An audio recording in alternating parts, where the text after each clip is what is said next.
Мечтаем каждый о своем, но объявляется подъем, когда казарме снятся сны. Капрал командует вперед, а сам, конечно, отстает и на войне, и без войны.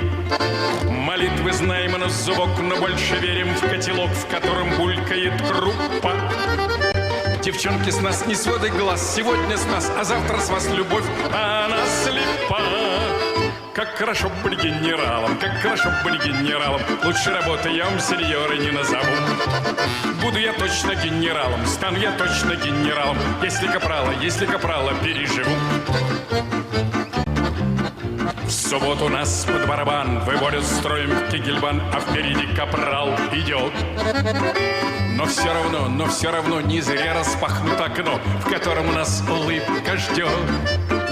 Мы четко знаем всех невест и в гарнизоне, и в окрест, а также барышень и вдов.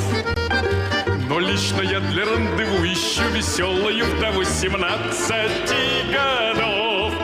Как хорошо быть генералом, как хорошо быть генералом. Лучше работы я вам, сеньоры, не назову. Буду я точно генералом, стану я точно генералом, если капрала переживу. Пехота топчется в пыли, капрал орет: рубай кали, а мы хотим рубать компот.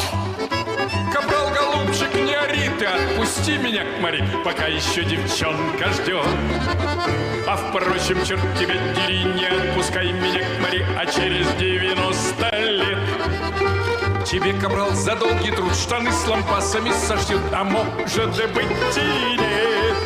Как хорошо быть генералом, как хорошо быть генералом. Лучше работы я вам, сеньора, не назову. Буду я точно генералом, стану я точно генералом, если капрала переживу. Как хорошо быть генералом, как хорошо быть генералом. Лучше работы я вам, сеньора, не назову. Буду я точно генералом, стану я точно генералом, если капрала переживу.